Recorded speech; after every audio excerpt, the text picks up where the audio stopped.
Brad, do me a favor.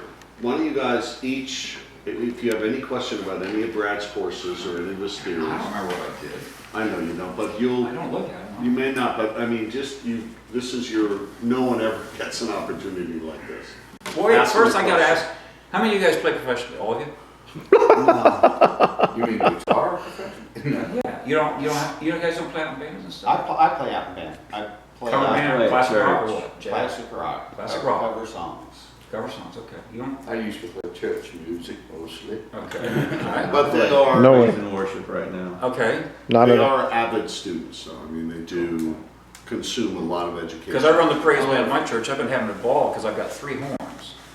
Trumpet, tenor, and alto. So lately I've been writing a lot of horn charts, and boy is that confusing sometimes because you got the transpositions and ranges. But it's really cool because it helps you think like a pianist and you think about orchestrating parts and developing a tune. A lot of the tunes, let's face it, they're like this. There's not much going on. Right. Yeah, So you can It's- develop, it's a but if you got strength. horns on top, you can really develop the textures of the songs. Yeah. You know, I can do everything, funk, blues, jazz, rock, whatever it might be. It's cool. But because my wife plays sax, and I played sax for a year one time, but I love it. It's great instrument. Yeah, I don't like guitar, guys. No.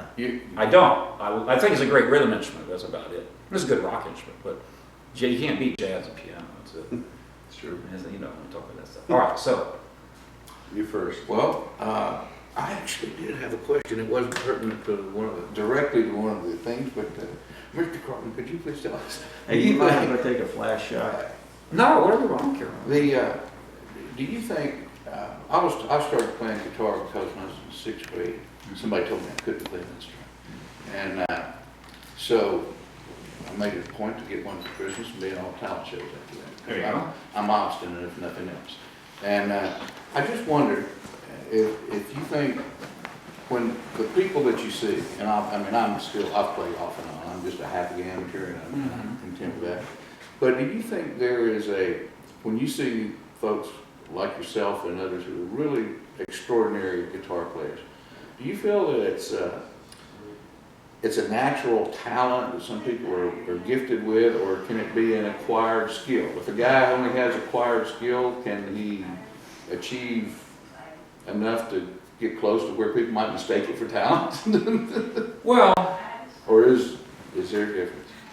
Segovia one time said, I think it was Segovia, said talent is 98% perspiration and 2% inspiration. I have been teaching since February 5th, 1970. So you can imagine the number of students that I've had sitting across the room from me.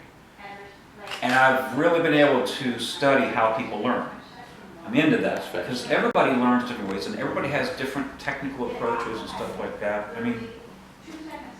And so I'll give you an example. The only time in my life there was a guy named Howie. This is back, I was about 20 years old. And he's studying guitar with me. And so this fella, he really wasn't getting off the ground for me. And he was a nice guy, and we were buddies.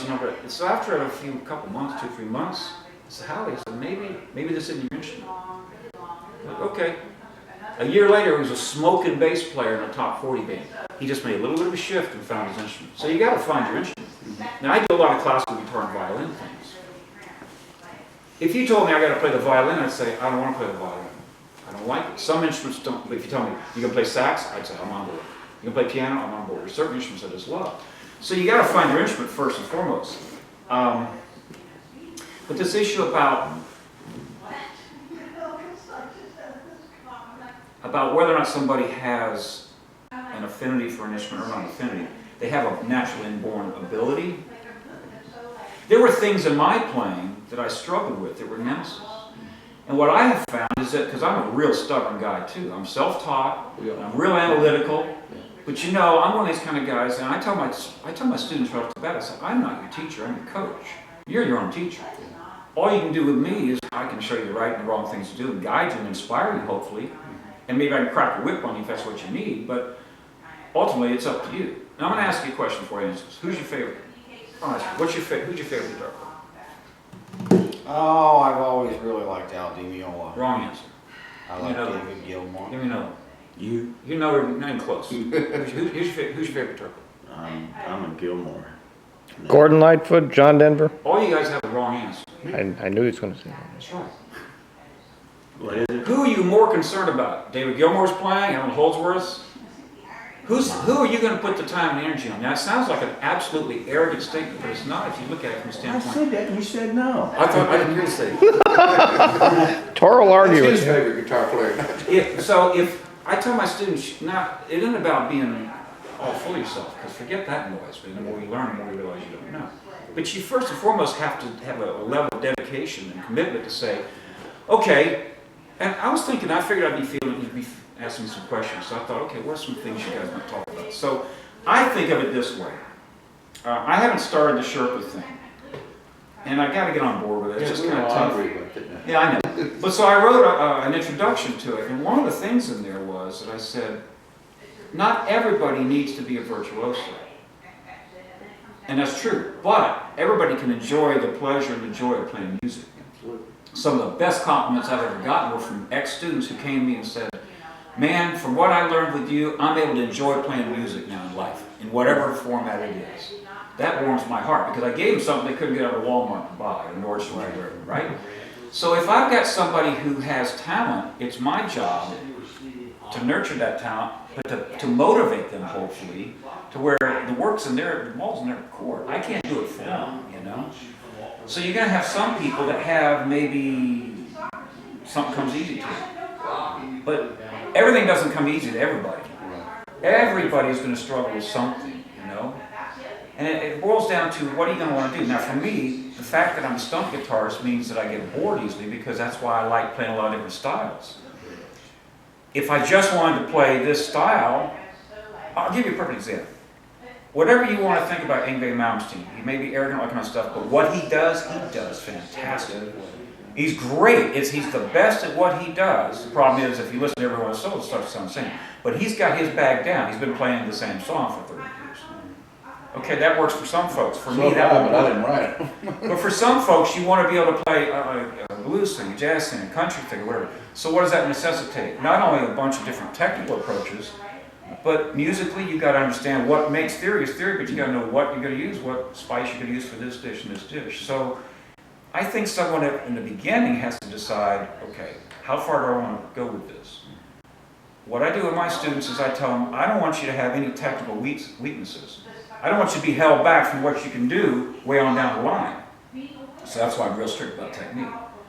Because if the biggest problem I have with teaching, the biggest challenge is when someone comes to me who's already played for a while and they have bad habits. Oh man, I've really only had a few students that I had success with them reverting their, changing their It's technique. difficult once you practice something Muscle wrong. memory. Oh, it's Yeah. so I tell them practice makes perfect. No, perfect practice makes perfect. You know, you got to really stay on top of somebody. So it's unfortunate because it seems like that I end up being the policeman most of the time to stop it. No, that's wrong. You can't do it. No, hold your hand this way. Don't. I would love to never have to talk about technique, just talk about interpretation. I had one student, and all his brothers played guitar, and his dad teaches guitar. His name's Johnny. He studied classical with me.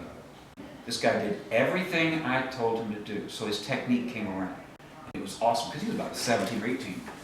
And we'd play a classical piece, and he'd play it, and I'd say, okay, listen to this interpretation. We didn't have to talk about technique.